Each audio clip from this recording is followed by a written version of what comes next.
मुझको राणा जी माफ करना, गलती हमारी से होगी। मुझको राणा जी माफ करना, गलती हमारी से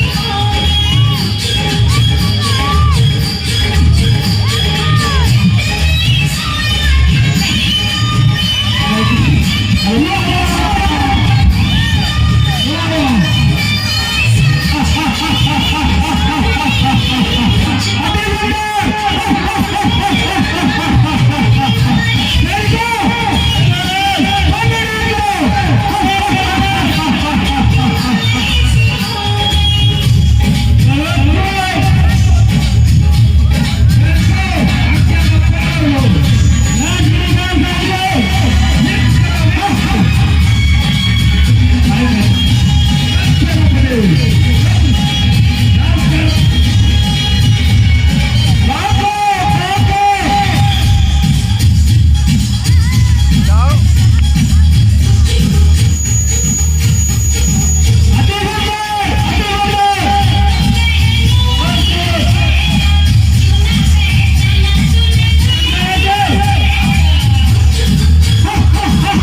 के राजा दशरथ के पुत्र हैं, जो दंडक वन में मुनि के भेष में आए हैं।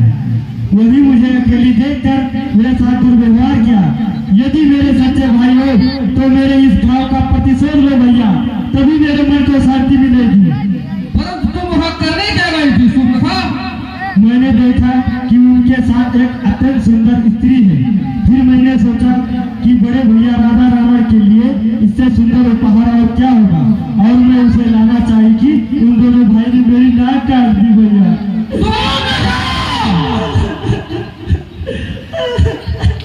चलो बहना, मेरे साथ चलो, उन तपस्वियों का पता बताओ, हम तुम्हारे साथ हुए अन्याय का प्रतिशोध लेंगे। चलो भैया, मैं बताती हूँ।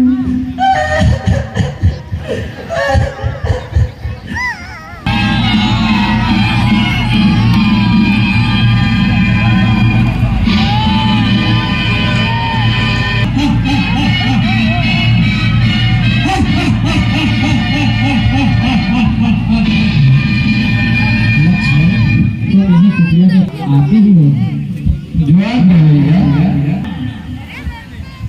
उत्तर मारो, हम तुम्हें प्राण इनको जाके घेर लो। दुख करने वाले हैं, तुम्हारे पास ऋषि विश्वामित्र का दिया हुआ। अब तुम इसका संहार करो। जो आज्ञा भैया।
ये क्या गत बना रखी है, और तुम्हारी नाक पे ये घाव कैसे? ये घाव नहीं भैया, तलवार से प्रहार किया गया है मुझ पर भैया। तलवार से प्रहार किसने किया है दुस्साहस? राम और लक्ष्मण ने। राम और लक्ष्मण? कौन सा ये राम और लक्ष्मण? भैया वो अयोध्या के राजा दशरथ के पुत्र हैं, जो दंडक वन में आए हैं, और उनके साथ एक सुंदर स्त्री भी आई है। मैंने देखा तो सोचा क्यों ना बड़े भैया के ले लीजिए, तो उन दोनों भाइयों ने मेरी नाक काट दी। तो वहां दंडक वन में जलस्थान पर बैठे हुए खड़े दूसरे क्या कर रहे हैं? वो युद्ध में मारे जा चुके हैं भैया। असंभव! खड़े दूसरे युद्ध में मारे जा चुके हैं, ये संभव नहीं है। ठीक है स्वप्नखा, तुम्हारे इस अपमान का बदला हम उन दो वनवासियों से अवश्य लेंगे। ठीक है भैया, हमें दूसरी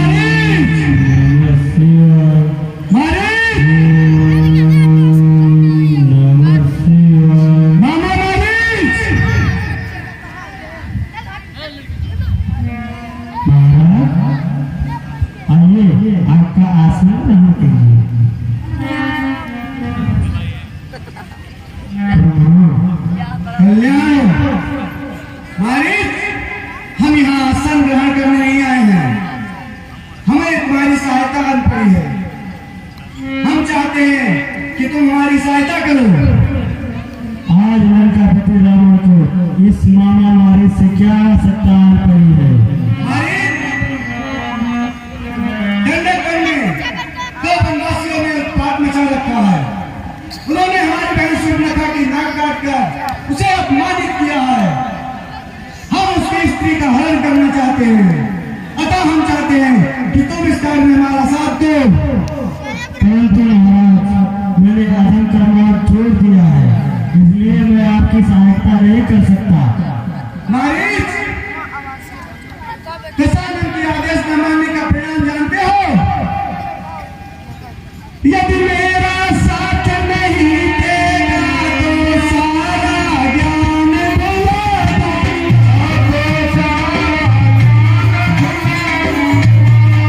यदि मेरा साथ नहीं देगा तो सारा ज्ञान भुला दूंगा।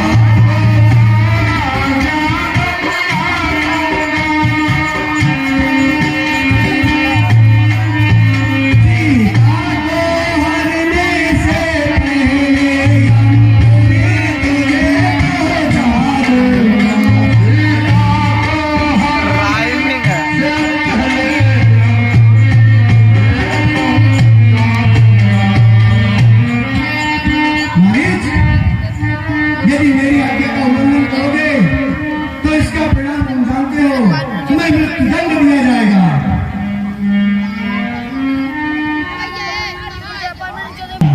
ऐसे अच्छा है, राम जैसे शत्रु के हाथों मरूंगा तो मुझे प्रिय हाथों प्राप्त होगी। चलिए महाराज, सेवक आपका आज्ञा का पालन करेगा। मारिच, तुम्हें सुंदर स्वर्ण वृक्ष का रूप बनाओ और उनकी कुटिया के पास जाकर भिक्षण करो और किसी भी तरह छल से उन दोनों राजकुमार को आश्रम से दूर लेकर चले जाओ। बस किसी अवसर का फायदा उठाकर हम उनकी स्त्री का हरण कर लेंगे। जो आज्ञा मारिच, मृत बन जा, मैं बाबा जी बन जाऊंगा।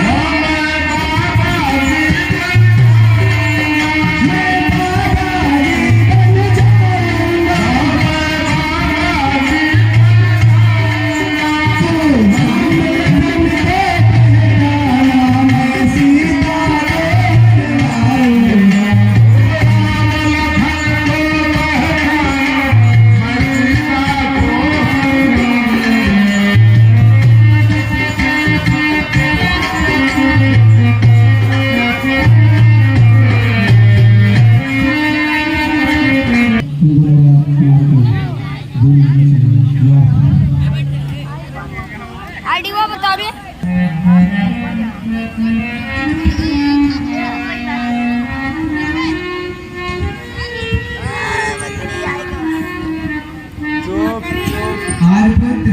पुत्र, देखो देखो कितना सुंदर सोने का हिरन जा रहा है। जाओ इसे ले आओ और हम इसे अयोध्या ले चलेंगे। सीते, मैं इसे अवश्य ले आऊंगा। लगभग तुम्हें ध्यान है, जब तक मैं वापस ना आऊं तो कुटिया के पास ही रहना और सीते की रक्षा करना।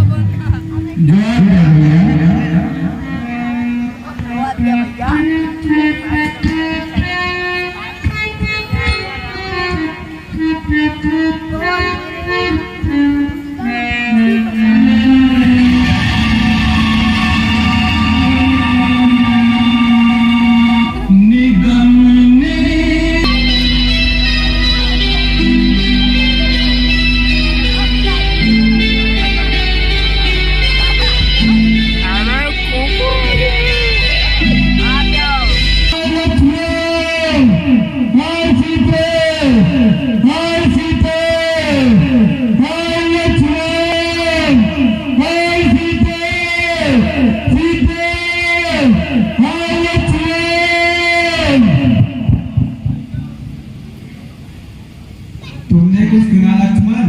या तो तुम्हारे भैया की आवाज है। लगता है तुम्हारे भैया संकट में हैं। भाभी, जिनका नाम लेते ही संकट टल जाए, भला उन पर संकट कैसे आ सकता है? लक्ष्मण, बातों में समय नष्ट न करो। तुम्हारे भैया अत्यंत संकट में हैं, जो तुम्हें बार बार आवाज दे रहे हैं। भाभी, हमें तो लगता है वो माया की आवाज है। भैया पर तो संकट आ ही नहीं लक्ष्मण, क्या तुम राक्षसों के डर के मारे अपनी प्राण बचाने के लिए नहीं जा रहे हो? बुलाओ, ये धनुष बाण मुझे दे दो, मैं स्वयं चली जाऊंगी। लाओ, ये धनुष बाण मुझे दे दो। भाभी आप कुटिया में चली जाइए। भैया मुझे क्षमा करना, लक्ष्मण आज आपकी आज्ञा का उल्लंघन करता है।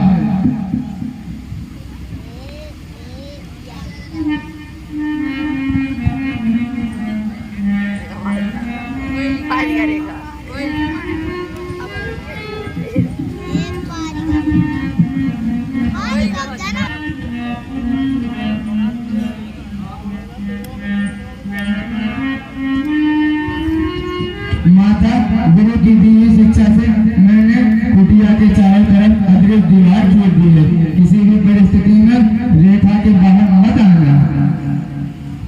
हे उनके देवी देवताओं, मैं माता सीता को आपकी सुरक्षा में छोड़े जा रहा हूँ, इनकी रक्षा करना।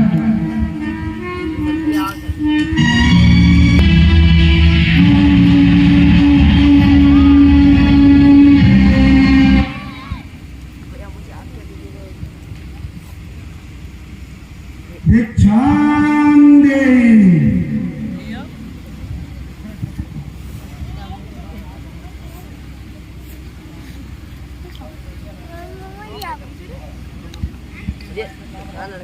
भिक्षाम देहि। भिक्षाम देहि। भिक्षाम देहि। प्रणाम महात्मा। कल्याण हो देवी। देवी, हम बड़ी दूर से आए हैं और भूखे हैं। तुम्हारी कुटिया देखकर इस आशा से आए हैं कि हमें खाने के लिए कुछ भोजन मिल जाएगा। अवश्य महात्मा, आप यहीं ठहरे, मैं आपके लिए यथासंभव भोजन लाती हूँ। देवी, हम यात्रा से थके हैं, हमें विश्राम की भी आवश्यकता है। क्षमा करें, इस समय मेरे पति कुटिया में नहीं है, अतः मैं आपका स्वागत नहीं कर सकती। परंतु देवी, महात्मा आप वहीं ठहरे, आपके लिए मैं भोजन लाती हूँ।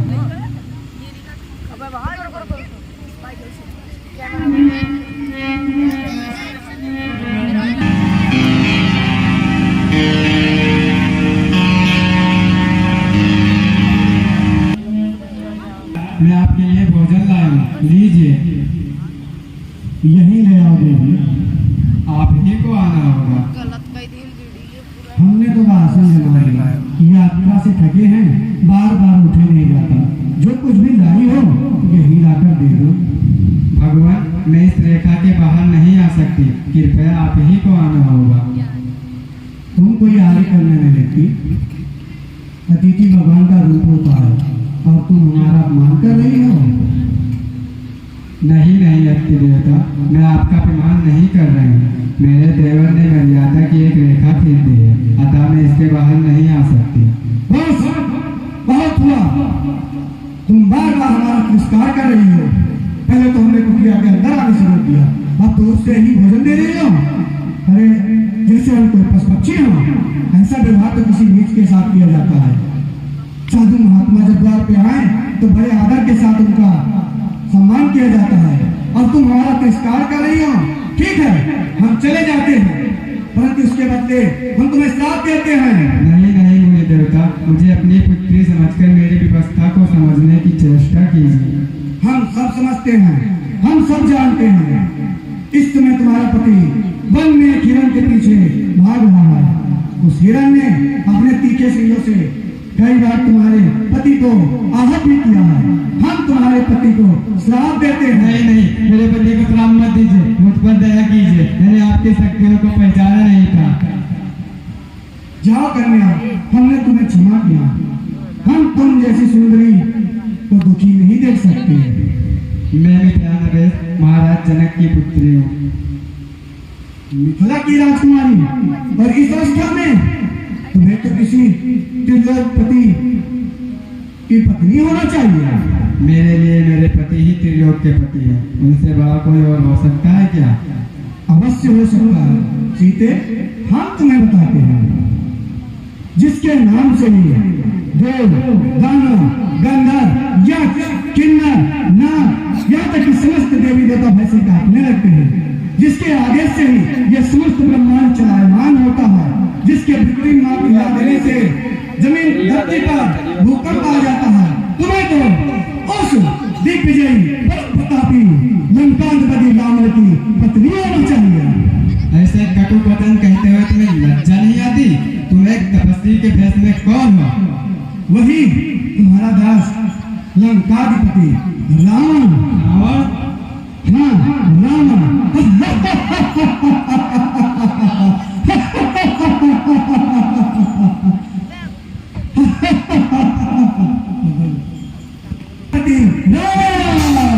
ला दिया है। बचाओ!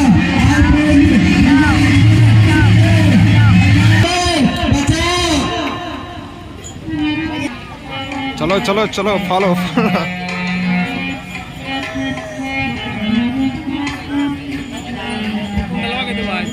चुप रहो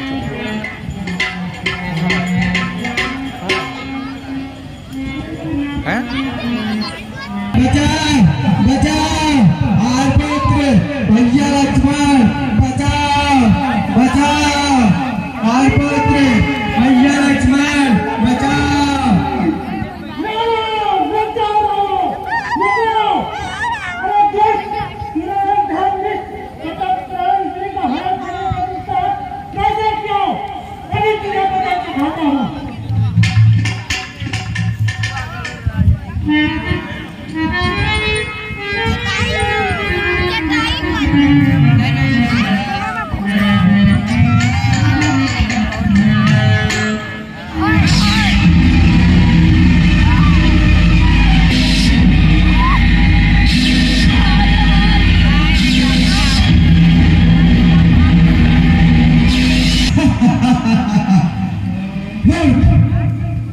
व्यर्थ में रावण के मार्ग में आ गया, अपने प्राण गवा बैठा।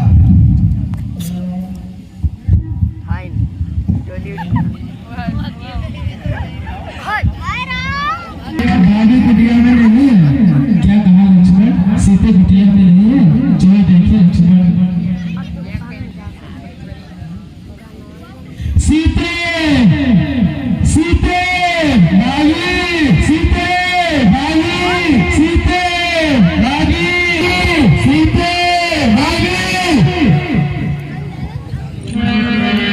भाई, सीते भाई।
प्रतीक्षा में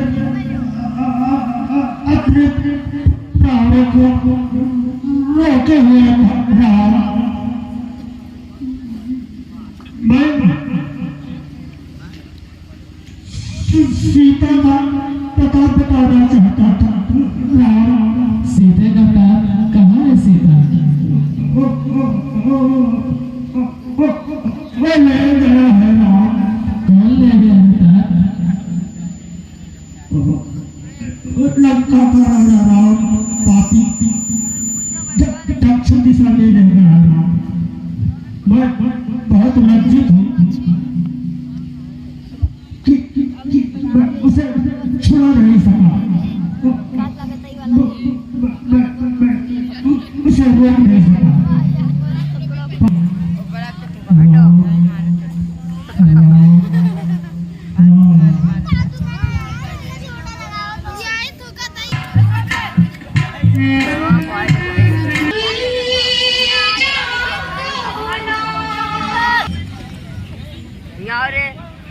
ऐसे हमारी कुटिया धन्य हो गई।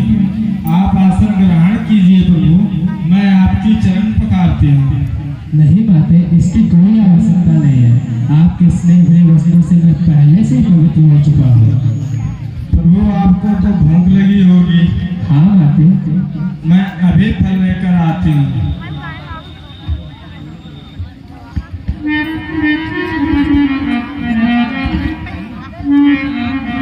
ये लो प्रभु, बड़े मीठे बैर हैं, मैं इन्हें चख चख कर लाई हूँ। खाइए प्रभु, खाइए। लक्ष्मण खाओ।